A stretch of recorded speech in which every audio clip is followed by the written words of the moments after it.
Okay, by now most of you have heard of the young global leaders from the World Economic Forum and how Klaus Schwabb, the leader of the World Economic Forum, admitted on camera in 2017 that his organization has penetrated governments around the world, especially Canada, and he loves Justin Trudeau.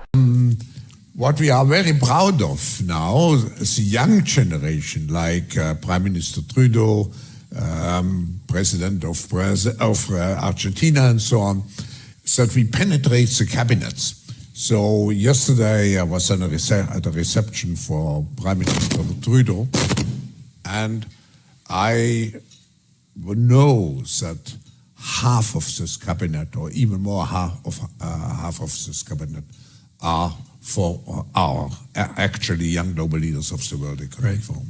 The Young Global Leaders Program, a group of over 600 plus professionals across 90 countries worldwide, Young Global Leaders alumni are engaged in activities that aim to, quote, improve the state of the world. Oh yes, always. They are CEOs of Fortune 500 corporations, in royal houses, in leading NGOs and national nonprofits, public figures in civil society, sports personalities, and more. Oh yeah, I'd say more. Young Global Leaders, just in Canada, include the top dog, Justin Trudeau, his deputy, Chrystia Freeland, the Assistant Deputy Minister for Strategic Policy and Global Affairs. This woman, Karina Gold, was the big censorship ghoul in the former cabinet. She held a different position. And more than are even there. I mean, there's some senators that belong to the Young Global Leaders. And shockingly, the senior counsel for the Supreme Court of Canada, Renee Maria Tremblay, is also a young global leader. These people are all basically groomed, trained, and owned in a way by Klaus Schwab of the World Economic Forum, leader of Germany, Angela Merkel, Jacinda Ardern of New Zealand, Emmanuel Macron of France, and I could go on. There's over 600 of them, and they are in control of some of the most important industries, countries, departments, corporations of the world. So that's how our system has slowly gotten subverted, through programs like that. As I said, a lot of people are waking up to that, and a lot of good work is being done exposing that. But what people haven't really delved into yet is what Klaus Schwab said in the few minutes after that clip I just showed you. Listen. And we, in addition to the young global leaders, we have now the global shapers in 450 cities around the world. When I have a group of global shapers in the room and then ask them, are you thinking in global terms or in national terms? The majority would say in global terms. So I'm very optimistic about the future of the world. So we have young global leaders, and he gives us another crumb to go chase after. He says, we also have this organization called Global Shapers. Well, what are they? That's what I want to talk to you about today. Just in case you wonder why we care about the World Economic Forum and why we should be worried that it has influence. Isn't it just like a nice think tank that everybody goes to, and it's just a fancy party in Davos once a year and they don't really do anything? Oh, no. They're very, very significant. For example, here's one of the roadmaps on their own website. This is one segment of it to do with COVID-19. Now remember, Klaus Schwab from the World Economic Forum wrote the book COVID-19, The Great Reset, which was available to the public by June 2020. When did they declare a pandemic? March 2020. And he already had this book out for sale June 2020. You got to wonder how he managed that, and how they made this great in-depth chart of all the things they want to change with COVID-19. Okay, so if you click this government response to COVID-19 on this page, you're going to get these ones lit up in blue. And what do they say? Global governance is something they can change with COVID-19. They can enact agile governance with COVID-19. Humanitarian action, justice and law, they can change. Healthcare delivery, they'll change. Workforce and employment will be changed. Cities and urbanization is an area they're going to look at. Public finance and social protection, whatever that is and however they can combine those two things. And civic participation. But every dot here lights up other connections. This is a very, very deep web of planning that they've done and they've been working on for a long time. I don't think it's deniable that they have gone after every single one of these things since COVID-19 was declared a pandemic. So that's why we care about the World Economic Forum penetrating our government and our cabinet, and as I'm about to show you, penetrating our bureaucracy and other areas as well. Moving from young global leaders to the global shapers. You can see here it is an initiative of the World Economic Forum, and it was founded in 2011. They say, and this is from June 2021, that they have almost 11,000 global shapers, 3,500 alumni, 448 hubs in 150 countries, and in just 1 year, 2020 to 21, they did 698 projects. The Global Shapers community is governed by a foundation board. Check it out. We've got David Rubenstein, co-founder and co-chief executive officer of the Carlyle Group, Ellen Shook from Accenture, Khalid Al-Qudair of Riyadh Bank. We've got some NGO leaders and an artist here. The one from Canada is supposedly an artist, but she's actually not even from Canada. She's from Pakistan. But at the bottom here, we have Eric Z, who's the executive director of Sino Biopharmaceutical. You get the pharma in there as well. When the young global shapers, who are all between the ages of 18 and 27, they're in the prime grooming times, right?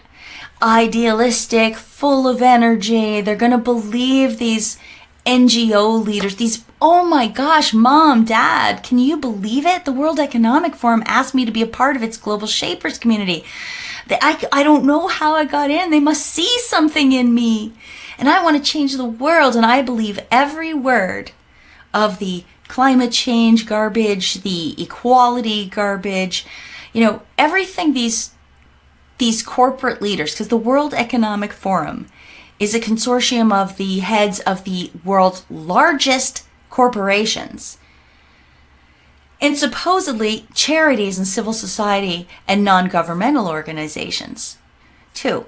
And the kids must see that, the young people, and they believe what they hear. They believe the veneer. They don't understand that these very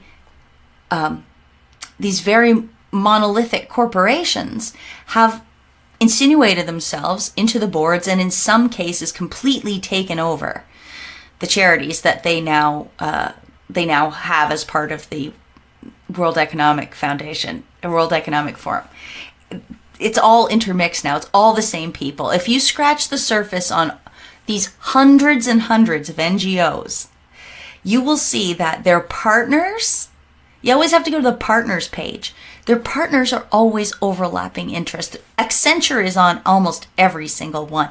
Banks are on all of them. Google is on a ton of them. I could go on. Insurance companies, things you've never heard of, like very high-tech security firms. They all overlap. These are the NGOs and these are the corporations involved in the World Economic Forum. But they scoop up these young people, right? This is what they tell them. The Global Shapers community is the power of youth in action.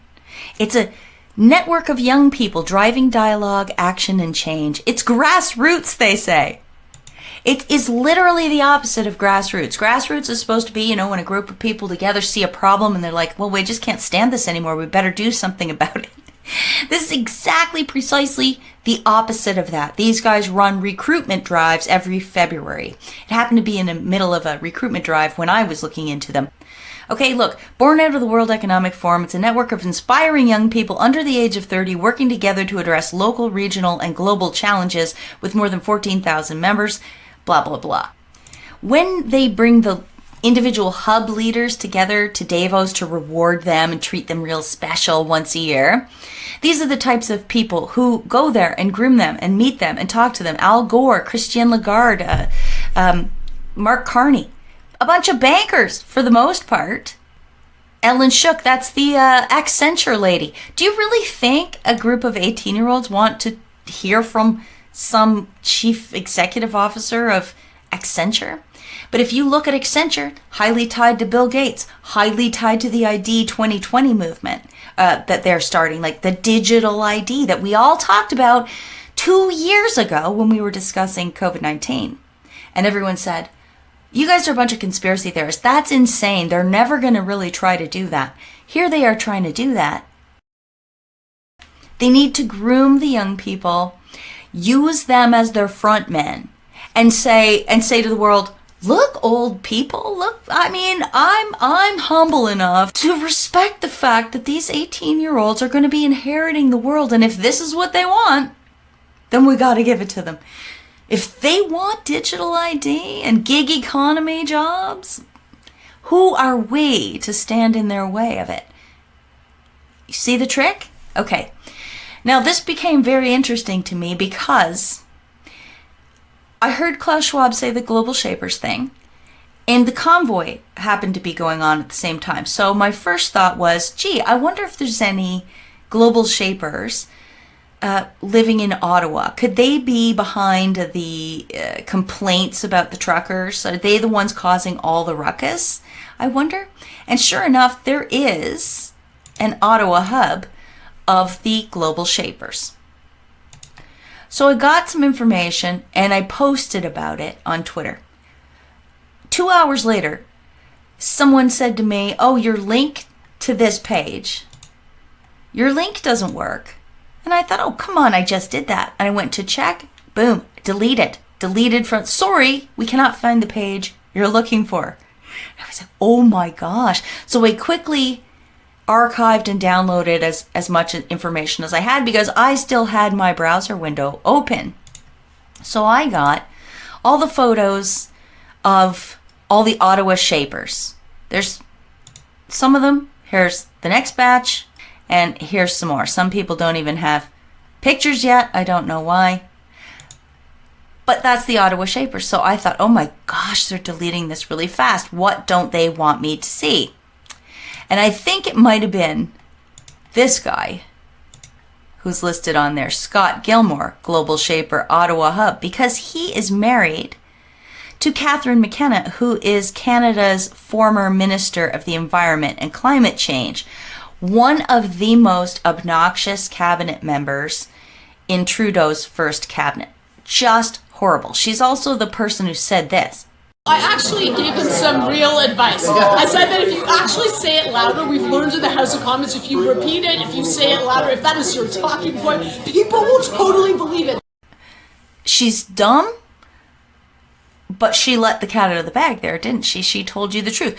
If that is your talking point, you just keep saying it, you say it louder, and people will totally believe it.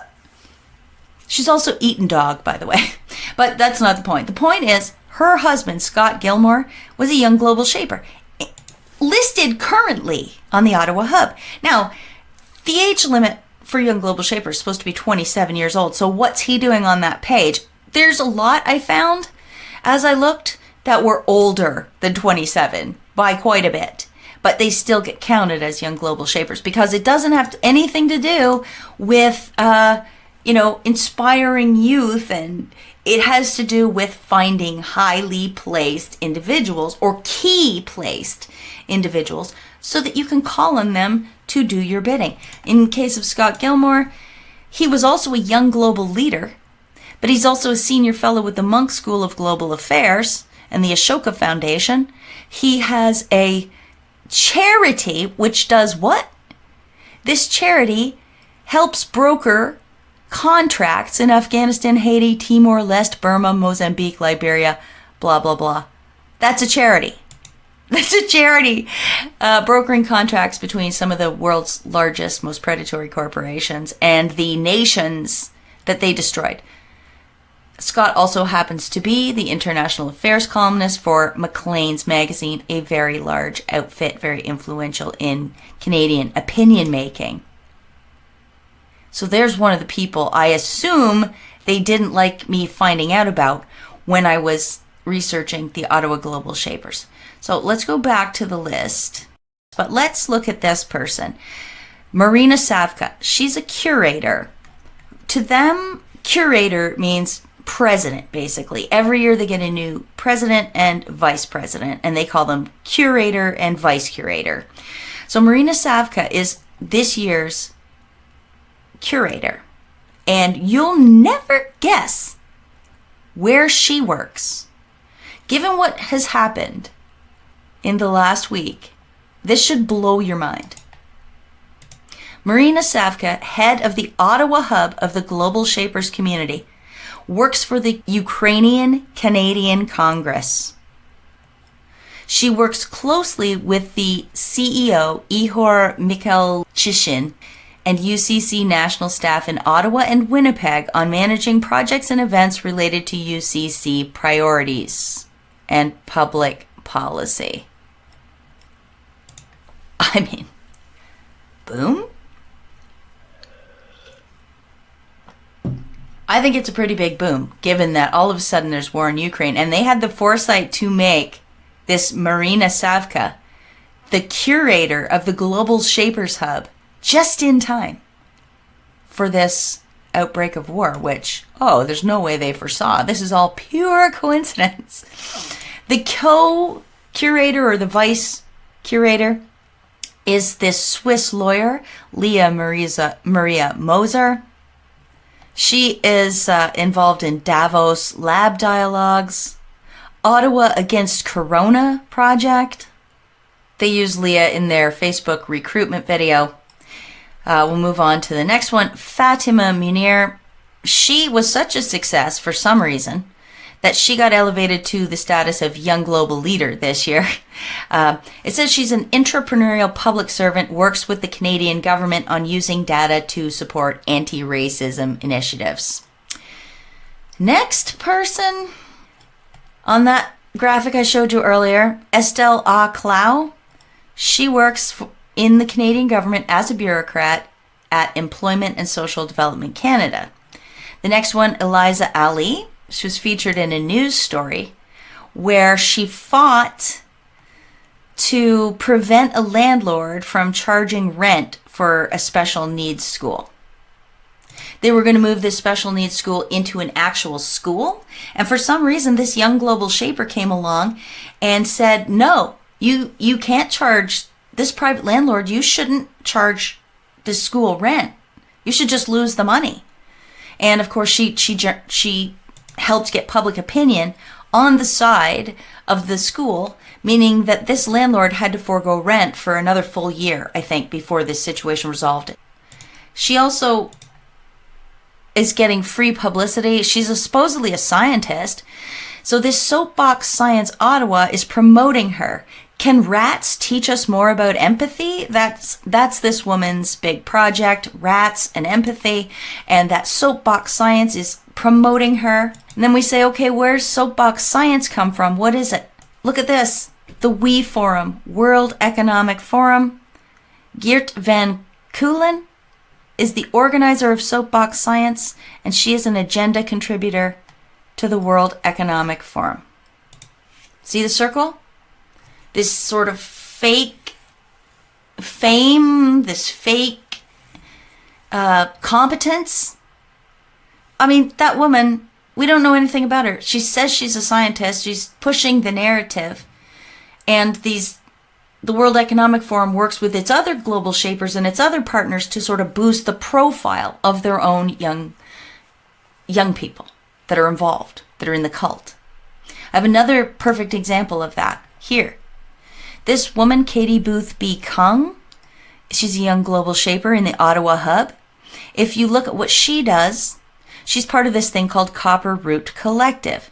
And her husband is also part of Copper Root Collective. His name is Greg Kung. Okay? So they do this thing called, I don't know, something about soap. soap saves lives, or where they claim to be getting peasants in some faraway land to make soap, and then their organization sells the soap for fundraising for this village. There are hundreds of thousands of scams like this. Okay. So many.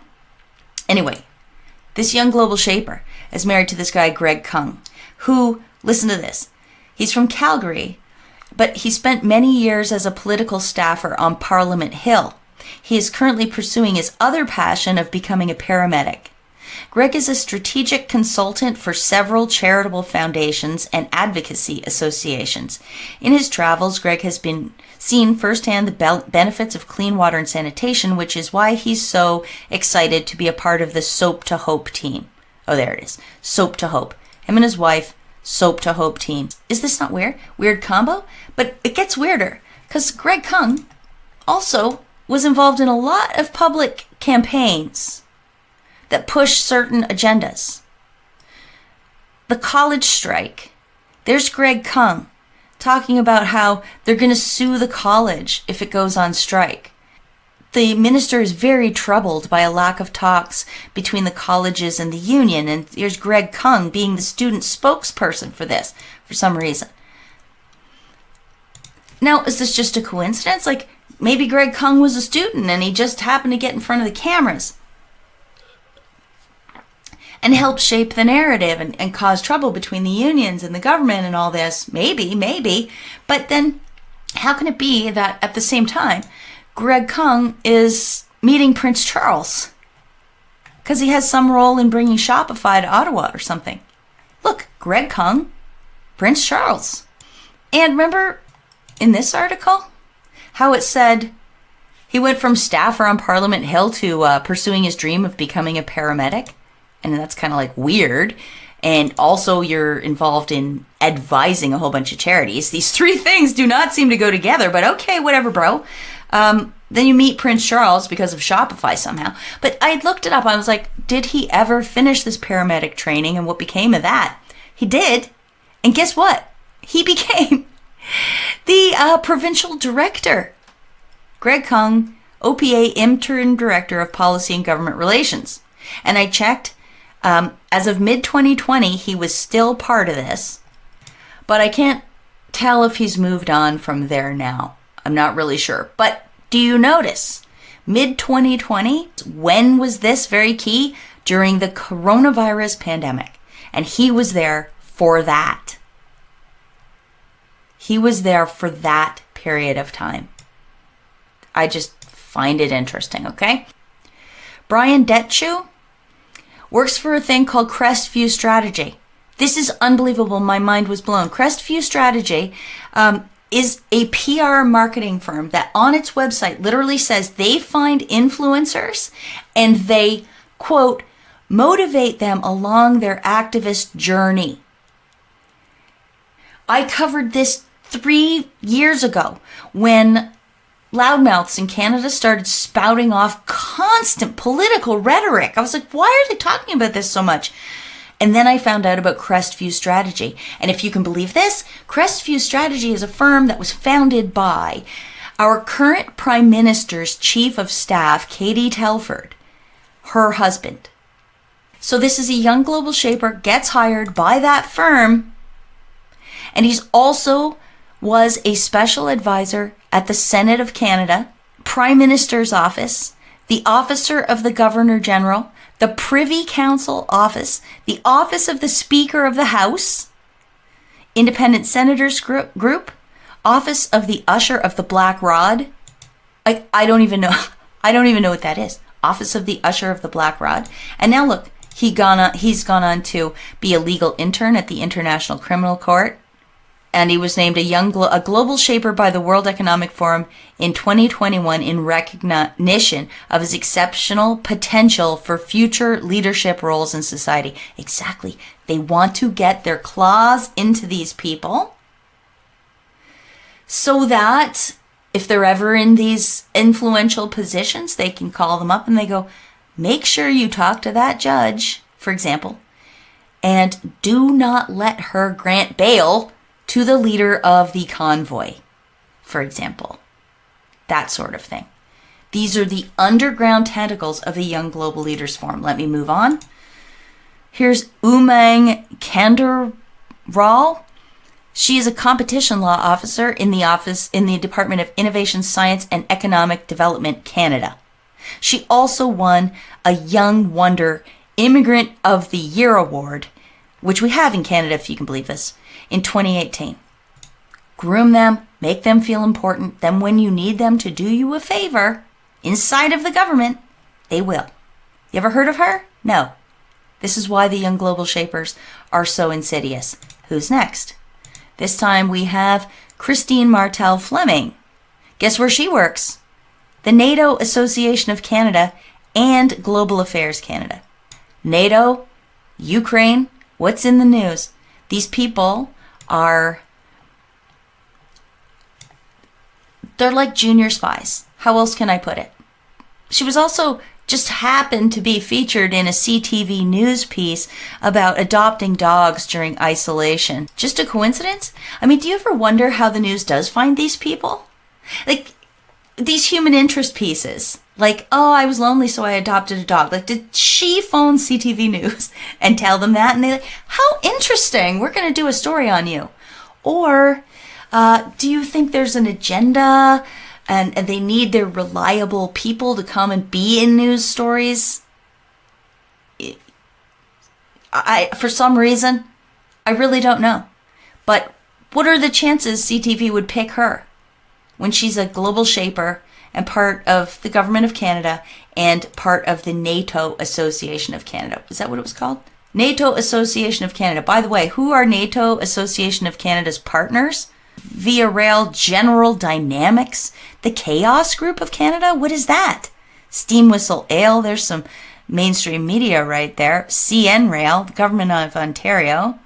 Monk School. There's another overlapping thing we heard from before. All right, let's move to the next person. Who is this one? Adam Moscow, an Ottawa Hub Young Global Leader, part of Jewish Heritage Month, top 20 under 20. He works in Shared Services Canada, which is the IT department. Eric Neudorf, he's a senior policy analyst in the Privy Council office. He wrote a policy paper here, how they underestimated COVID-19. That helps the narrative. Here's Fred Nin, advisor at Finance Canada. Here's Joanne Pitkin, account director, Argyle Public Relationships. And she also works for the Canadian Advocacy Network, a connector that ensures that charitable and not-for-profit organizations looking to access pro bono services are able to be matched with interested professionals who want to volunteer their time and expertise. Oh, okay, so like if Antifa members, for example, get caught trying to burn down a church, for example, and they get arrested, for example, and they need a lawyer, that person might find them a lawyer who's part of this network who will advocate for them for free, unlike the truckers who have to pay out of their pocket, most of them, to defend themselves because they're not in the club. They're not part of the cult. And it just goes on and on. So here's Emily Prieur, Ottawa Hub Global Shaper. She got all kinds of scholarships to do this. Oh yes, this is the interesting thing about Emily Prieur. She got a bachelor's degree in health science and then went on to get her Doctor of Laws. And what ended up happening with her is she works now for a company called NLP Patent. If we look at NLP Patent, it's a company out of London, England, and it's a tool to search for patent information. Emily works both for the Justice Department in Canada and NLP Patent. She got both of these jobs at the same time. Do you wonder if this is not going to be a handy-dandy overlapping relationship, almost like Emily could be a lobbyist without having to register as a lobbyist? I don't know, just a thought. And every character I investigated, minus 2 or 3, was like that. Liz Radke, she's an international economist, a past consultant for the OECD in Paris. She's a young diplomat of Canada. She works for the International Federation of Liberal Youth.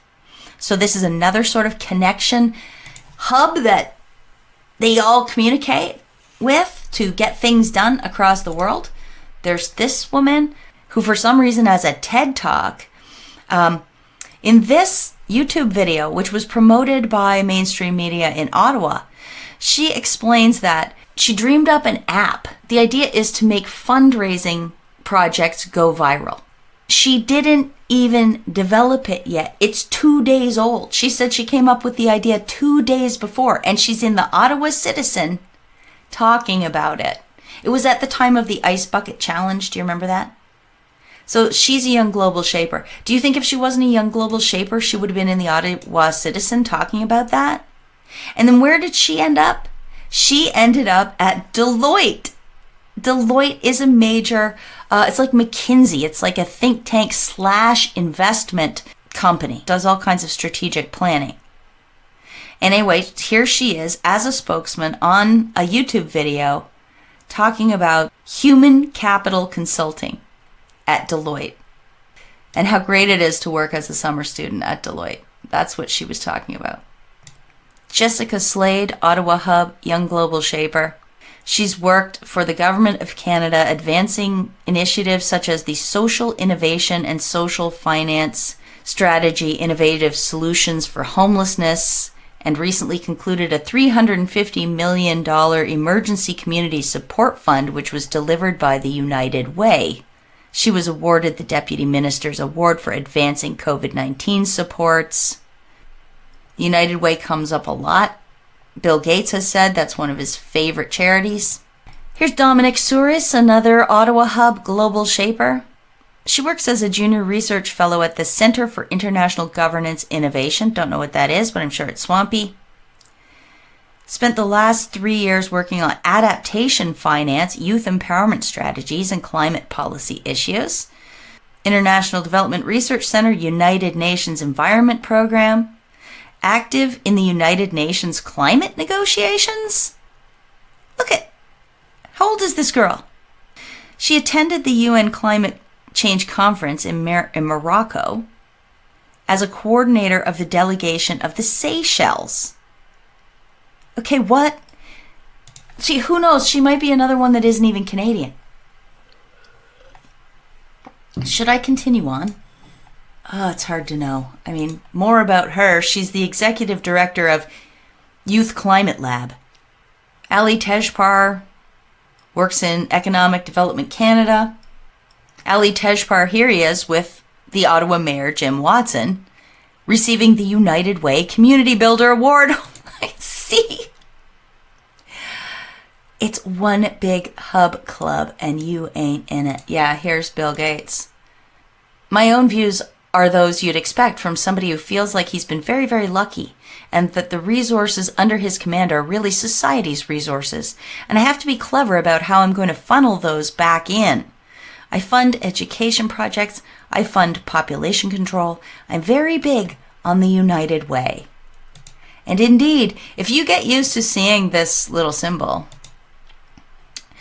if you go to the partners page of NGOs, non-governmental organizations, or foundations, they're kind of the same thing. Just tax-free vehicles for rich people to push their money around and to each other and fund their little pet projects. You're going to see a few characters, a few symbols pop up a lot, and United Way, especially in Canada, is one of them. Yeah, subversive. I went through all of these, and as you can see, there was very few that I got nothing for.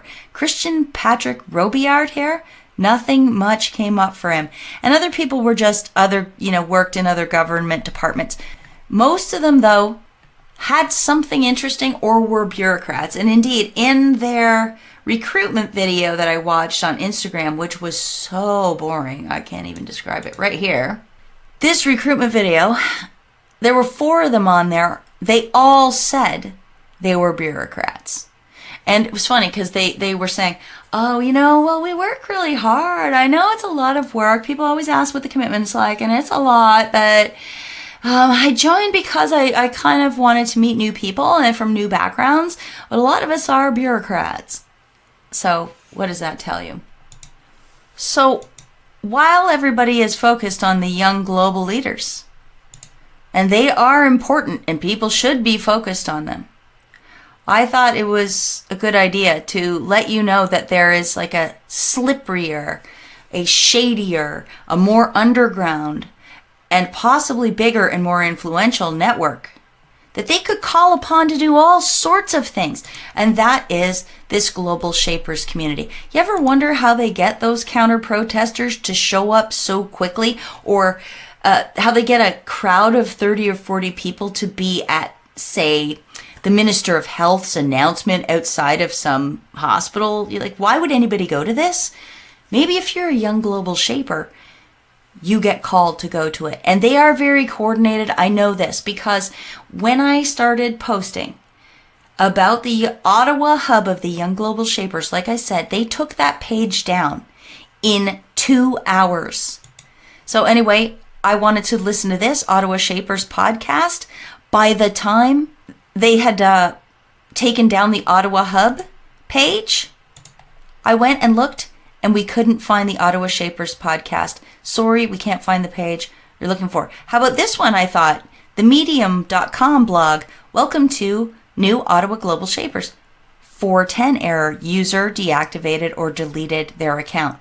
I also noticed that some of these people, they've eliminated their last names and just put their initial, or they've removed their pictures. If you go look at the Ottawa Global Shape, well, Ottawa's gone. But if you go look at Toronto, for example, they're hiding who they are so they can't be found. To me, this is very significant. Yeah, I guess, I'll just wrap it up there. Look, these are in 450 or more cities across the world, and they're growing all the time. Plus, people graduate out, they age out of that program, so there's alumni all over the place. And I know for a fact, pardon me, they're deleting this, the trail of this from the web. If there's weirdness going on in your town, go right now, look for a Global Shapers hub with your city, and see who the people are, trace them through the web, see where they work, see what foundations they belong to. Notice the overlapping board members. And notice that they're all pushing the same agenda, the Agenda 2030 stuff and the World Economic Forum, Fourth Industrial Revolution stuff. That's what they all do. So, all right, everybody, thanks a lot for listening. If you'd like to support my work, please go to amazingpolly.net. There you can find my address to send me something through the mail, or you can make an online gift through the donation button if you'd like to. And also there's just interesting stories from all around the web on there, videos I've liked, stories articles I've found, stuff from me, video catalogs, etc. All right, until next time, everybody, peace out.